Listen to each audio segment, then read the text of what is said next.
Here we have a pyramid of energy flow, and it's basically the same thing, except it concentrates on how much energy is there, usable, and then at each level, how much is still left. So here, if we start out with 10,000, each level you go up, you only get 10% of that, so you get 1,000, only 10 more percent, it's 100, and so on.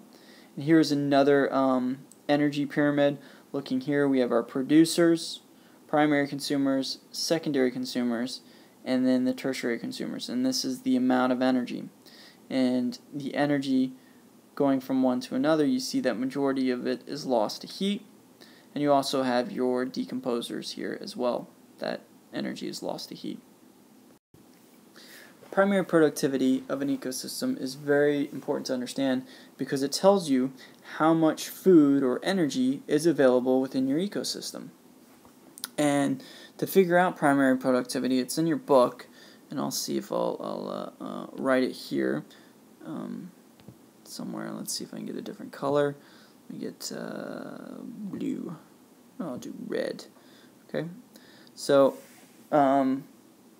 you got to find out the gross primary productivity. Gross primary productivity is the rate at which an ecosystem produces and captures and stores a given amount of chemical energy as biomass. So plants, how much photosynthesis are they doing, minus the plant's respiration. Stop there. Respiration. So respiration meaning how much of the glucose or energy that it produces, how much is it using to either grow, function for its metabolism or homeostasis, will give you your net primary productivity. And the net primary productivity is the rate at which all plants in an ecosystem produce net useful chemical energy equal to the difference between the rate at which plants in an ecosystem produce useful chemical energy, GPP, and the rate at which they use some of that energy through their cellular respiration. So net primary productivity will tell you how much energy is available for consumers. And if you look here at, let's see, what is this? I'm going to pull it up so I can see it.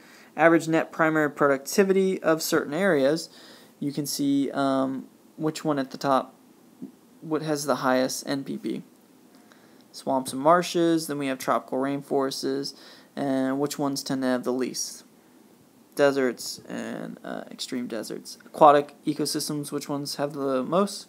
Estuaries. So with higher NPP, what can you support more of? You can support more of a diverse biotic ecosystem because there's more energy to go around. That's why you tend to see so many organisms in tropical rainforests and swamps and in estuaries more than you do in deserts and open oceans. So here's a nice diagram looking at the primary productivity.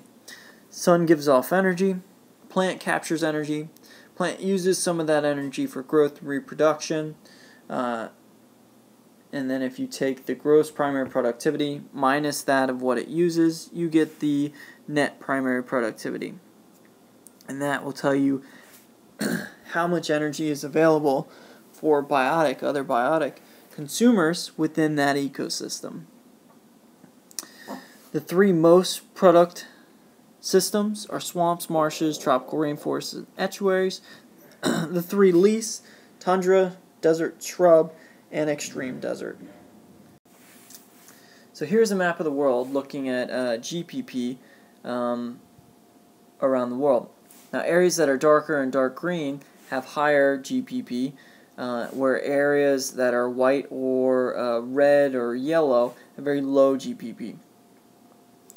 Now the planet's NPP limits the number of consumers who can survive on Earth. The highly productive tropical rainforests cannot support agriculture as practiced in a lot of the developing countries. Marshes and swamps do not produce food that can be eaten directly by humans, but they do feed other aquatic species that humans consume like fish, shrimp, and clams.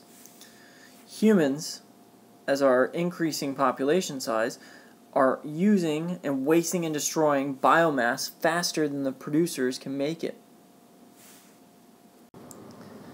So now that we've finished up ecosystems and ecology, I'd like you to answer some of these questions.